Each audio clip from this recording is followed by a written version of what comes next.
এলাকায় কিছু যুবক পরিবর্তন হচ্ছে, দাড়ি টাড়ি রাখা শুরু করতেছে। কিছু মুরব্বী এটাকে পজিটিভলি নেয় না। চায়ের দোকানে বসে বাঁকা চোখে এইভাবে তাকায় আর কি রে, জামাত শিবিরে যোগ দিলি কবে? কথা কয় না। কাপড় নিচে কাপড় পরতে এখন উপরে পড়া শুরু করছে, হেফাজতে যোগ দিছস নাকি? কথা কন ঠিক না? মরিয়ম ভাবি আগে বোরকা পরতো না, এখন পড়া শুরু করেছে। ওকে উৎসাহ দেওয়া বাদ দিয়ে কিছু লোক বলে যে কি গো ভাবি, উমরা টুমরা করছো নাকি? ঠেস মারে ঠেস। কথা বলেন ঠিক না? আল্লাহর কোরআনকে কেউ কেউ জিহাদি বই, জঙ্গিবাদের বইও বলে। 16 বছর এরকম ঘটনা ঘটেছে। ও মুসলমান, দাড়িটা কিন্তু বুঝে শুনে রেখেছি, টুপিটা কিন্তু বুঝে শুনেই পড়েছি, বোরকাটা কিন্তু মা বোনকে বুঝে শুনেই কিনে দিয়েছি, কোরআনটাকে বুঝে শুনেই কিন্তু বুকে আঁকড়ে ধরেছি। সুতরাং কেউ যদি দাড়িকে বলে জঙ্গির দাড়ি, টুপিকে কেউ যদি বলে জঙ্গির টুপি, জুব্বাকে কেউ যদি বলে জঙ্গির জুব্বা, বোরকাকে কেউ যদি বলে জঙ্গির বোরকা, 1000 বার জঙ্গি হতে রাজি আছি, আল্লাহ আল্লাহর নবীকে কষ্ট দিতে রাজি নাই। ঠিক কিনা? পারবো তো ইনশাল্লাহ? পারবো তো ইনশাল্লাহ? যারা এগুলো নিয়ে কটাক্ষ করবে এদের সাথে আমার কোনো সম্পর্ক নাই ইনশাআল্লাহ। আমাদের বন্ধুত্ব হবে কার জন্য? শত্রুতা হবে কার জন্য? বাংলাদেশে যদি বর্তমানে দাজ্জাল আসতো, 92% ইমানদাররা দাজ্জালের ফিতনায় পড়ে ইমান হারা হইতো। টাকার কেন বলতেছি?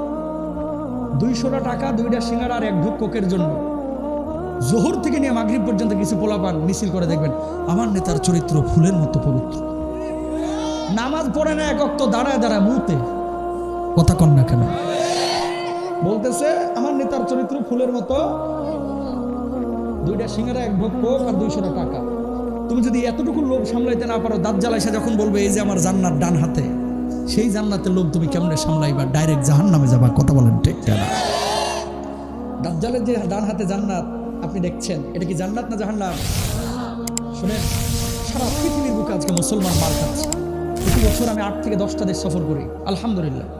সারা পৃথিবীর এতগুলো দেশ সফর করি, বিশ্বাস করেন মুসলমানের টাকার অভাব নাই, দেশের অভাব নাই, প্রভাব প্রতিপত্তির অভাব নাই, তারপরে মুসলমান মার খাচ্ছে শুধুমাত্র ইমান থেকে মুসলমান দূরে থাকার কারণে।